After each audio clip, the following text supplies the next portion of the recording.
जय माता दी मित्रों, 12 साल बाद बृहस्पति का राशि परिवर्तन होने जा रहा है। यानी कि कुछ खास घटना इस अप्रैल के महीने में होने जा रही है। 22 अप्रैल को जो बृहस्पति हैं वो कहीं ना कहीं मीन राशि से निकल के मेष राशि में प्रवेश करने वाले हैं और 22 अप्रैल 2023 से लेकर और 8 अप्रैल 2024 तक वो मेष राशि के अंदर रहेंगे और मित्रों छत्र योग बनाएंगे और 7 राशियों के जो अला बला परेशानियां चल रही हैं उसमें उनको कुछ ना कुछ निजात प्राप्त होगा। इस कार्यक्रम में डिटेल में मित्रों इस कार्यक्रम में चर्चा करेंगे। आप इस कार्यक्रम को पूरी अच्छी तरह से समझ लेना। सबसे पहले हम ये जानते हैं कि गुरु किन चीज़ों का कारक होता है, ये जानना बहुत जरूरी है।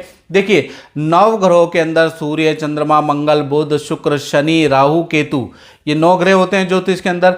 इसके अंदर मित्रों सबसे ज़्यादा जो इम्पोर्टेंट ग्रह है जिसका गोचर शुभ रहता है अधिकतर, वो है बृहस्पति। बृहस्पति ज्ञान का कारक होता है, शिक्षा का कारक होता है, संतान का कारक, धर्म का कारक, धन वृद्धि का कारक, पद प्रमोशन का कारक, आत्म शांति का कारक बृहस्पति होता है।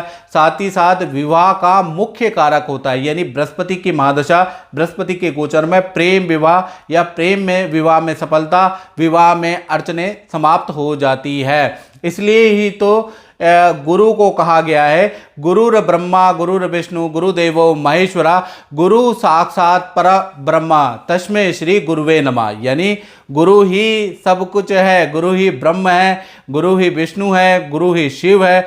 गुरु इस जो भौतिक रूपी जो पर ब्रह्म है, जो माया है, जो मोह है, उनसे निवृत्ति दिलाने वाला और आपकी मनोकामना को पूर्ण करने वाला बृहस्पति होता है। चाहे गुरु स्वरूप जिस गुरु को आप मानते हैं या उसको मान लीजिए, और बृहस्पति भी गुरु है।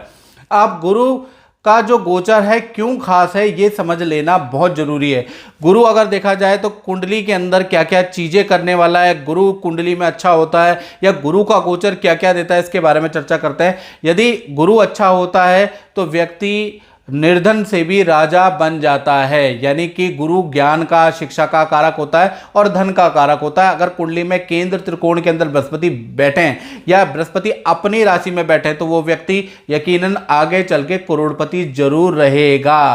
करोड़पति बनो, करोड़पति बनो से जो आप यूट्यूब में देखते हैं ना मित्रों कि करोड़पति बन जाओगे, उससे करोड़पति बने ना बने लेकिन बृहस्पति 100% आपको करोड़पति जरूर बनाएगा। साथ ही साथ देखा जाए तो अगर आपका गुरु कुंडली के अनुसार या हाथ के अंदर ये जो पर्वत होता है ना, ये अगर आपका उठा हुआ है, याद रखिएगा, तो कहीं ना कहीं ऐसे व्यक्ति की उच्च पद शिक्षा होती है, ऐसा व्यक्ति विदेश की यात्राएं करता है, तीर्थ यात्राएं करता है, ऐसा व्यक्ति धार्मिक होता है और अच्छी संतान ऐसे व्यक्ति की होती है जो आगे चल के अच्छा पढ़ती लिखती है। प्लस गुरु अगर आपका उठा हुआ है तो आपको अच्छा धन मिलेगा, याद रखिएगा। साथ ही साथ जैसे मैंने बताया कि गुरु अगर आपकी कुंडली में या हाथ के अंदर उठा हुआ है, ये देखिएगा गुरु हाथ के अंदर, ये मर्दों का जो पुरुष है उनका राइट हैंड और स्त्रियों का लेफ्ट हैंड, अगर गुरु आपका उठा हुआ है स्त्रियों को तो आपको संतान की अच्छी शिक्षा होगी, संतान की आप अच्छी परवरिश करेंगे, संतान आपका मान सम्मान करेगी। यदि गुरु डाउन है तो शिक्षा तो आप करेंगे लेकिन संतान आपकी मान सम्मान नहीं करेगी, संतान आपसे हमेशा दूर रहेगी, याद रखिएगा। गुरु अगर आपके हाथ के अंदर, दोनों स्त्री और पुरुष ध्यान से सुन ले, अगर आपके हाथ के अंदर गुरु अच्छा है तो आत्म शांति, आत्मिक सुख देता है। यानी कि बहुत बार धन अच्छा होने के बावजूद भी और बहुत बार आर्थिक स्थिति अच्छा होने के बावजूद भी आदमी को डिप्रेशन हो जाता है, मानसिक तनाव हो जाता है, सर में दर्द की प्रॉब्लम, या फिर आत्म शांति नहीं हो पाती है, दूसरे से ईर्ष्या हो जाती है या दूसरे व्यक्ति आपको कम आंकते हैं, अपने ही आपको लगातार धोखा दे रहे हैं। यानी मन की बात किसी को भी आपने शेयर की, उसने आपका फायदा उठाया, धन के मामले में आपके साथ धोखाधड़ी हुई, तो कहीं ना कहीं आपका गुरु कमजोर है और 100% आपका गुरु कमजोर है। इस वजह से क्या हो गया, आत्म सुख की प्राप्ति नहीं हुई। आध्यात्म सुख और संतुष्टि का कारक भी बृहस्पति होता है।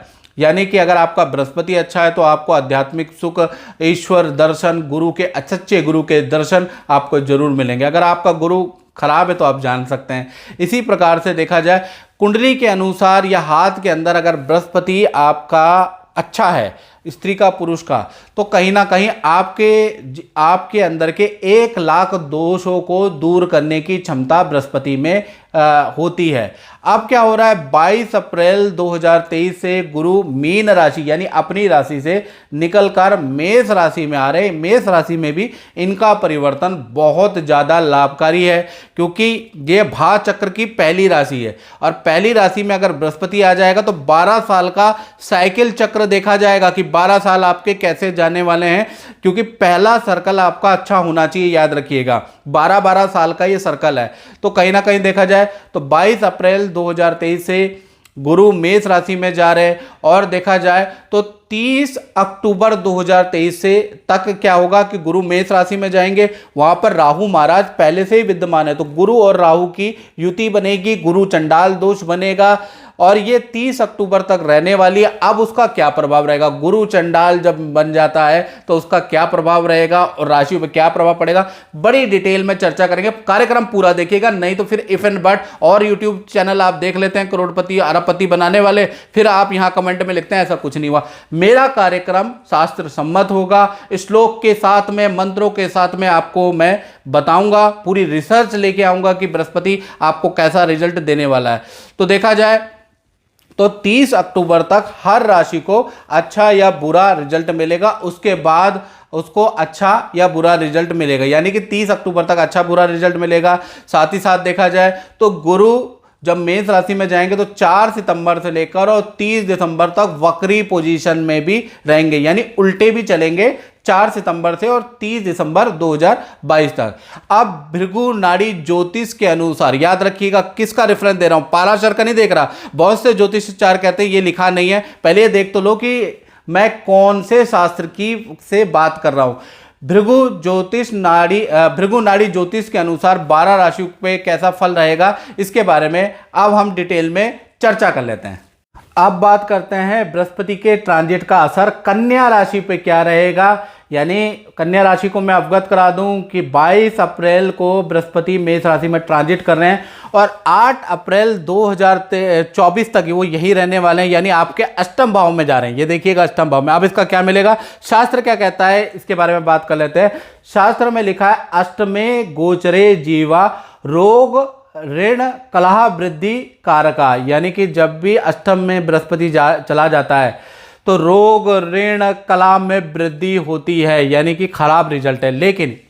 लेकिन जो शास्त्र में लिखी हुई बात है वो पूरी तरह से सत्य नहीं होगी, क्योंकि बृहस्पति के साथ में, बृहस्पति जब यहाँ ट्रांजिट कर रहा है ना तो अकेला नहीं कर रहा है, इसके साथ में राहु बैठा हुआ है, इसलिए बृहस्पति कमजोर हो जाएंगे, जिस कारण से 70% कन्या राशि को शुभ फल मिलेंगे और 30% आपको अशुभ फल मिलेंगे। अगर बृहस्पति अकेला होता तो बिल्कुल जो शास्त्र में लिखी बात है वो 100% ठीक होगी। यहाँ क्लाइमैक्स यहाँ है कि बृहस्पति के साथ राहु है, बृहस्पति कमजोर हो रहे हैं। पहली चीज क्या क्या आपको 70% अच्छा फल मिलेगा, कन्या राशि वाले ध्यान से सुनो। पहला चीज, जो बृहस्पति है वो चतुर्थेश होने के कारण घर के अंदर 1 साल के अंदर कोई मांगलिक काम होगा, विवाह शादी संतान बाधा नष्ट होगी, संतान के करियर के लिए बड़ा लाभकारी है, तो ये बृहस्पति बड़ा लाभकारी है। साथ ही साथ बृहस्पति सप्तमेश होने से पार्टनर को हेल्थ की प्रॉब्लम दे सकता है। ये देखिएगा जो बृहस्पति सप्तम का स्वामी अष्टम में चला गया तो ऐसे में पार्टनर को हेल्थ के इश्यू दे सकता है, पार्टनर को डिप्रेशन, शुगर, थायराइड, विटामिन से संबंधित प्रॉब्लम या मन में बेचैनी, अशांति, डिप्रेशन देगा, मतलब पार्टनर के हेल्थ के लिए बहुत लाभकारी नहीं है। और 30 अक्टूबर तक ये स्थिति पार्टनर की रहेगी, अप्रैल से शुरू होगी और 30 अक्टूबर तक पार्टनर का हेल्थ का इशू रहेंगे। साथ ही साथ देखा जाए दूसरा नेगेटिव फल क्या प्राप्त होगा कि पैतृक भूमि के लिए भाई बंधुओं रिश्तेदारों से वाद विवाद हो सकता है, क्योंकि अष्टम भाव पैतृक स्थान भी कहा जाता है। तो यहाँ पर ये स्थितियाँ 1 साल के अंदर बन रही है। साथ ही साथ देखा जाए अष्टमेश गुरु होने से देखा जाए तो जो पुरानी परेशानी है, पुराना कोर्ट केस है, पुराना सरकारी मुकदमा है, उसका वो जो काम रुका हुआ है वो सॉल्व हो जाएगा इस साल के अंदर, यानी कि वो तो सॉल्व होता है, ये तो पॉजिटिव है। साथ ही साथ देखा जाए तो सितंबर से लेकर और दिसंबर तक बृहस्पति वक्री होगा। जब सितंबर से दिसंबर के बीच में बृहस्पति जैसे ही वक्री होगा, खूब धन कन्या राशि को देगा, साथ ही साथ पद में वृद्धि कराएगा, विवाह का कारक है और आपके सबसे ज़्यादा जो रुके हुए काम है इस काल के अंदर जब वक्री होगा बृहस्पति तब आपके होंगे। यानी कुल मिला के सितंबर से दिसंबर जब गुरु वक्री होगा तो आपको बेस्ट रिजल्ट मिलेगा। गुरु की जो दृष्टि होती है मित्रों, 5वीं 7वीं और 9वीं दृष्टि होती है, तो कहीं ना कहीं देखा जाए 5वीं दृष्टि से आपके 12वें भाव में इसकी दृष्टि रहेगी। यानी कि देखा जाए ये जो साल है यानी अप्रैल 2023 से लेकर 2024 तक देखा जाए आपको यात्रा कराने वाला है बृहस्पति। आप मंदिर की तीर्थ यात्रा की, नदी पहाड़ों की, हिल स्टेशन की खूब यात्रा करने वाले हैं। यानी कि यात्रा में आपका मन लगेगा, साथ ही साथ विदेशी काम में या विदेश जाने वाले काम में आपको अच्छी सफलता बृहस्पति के कारण मिलेगी।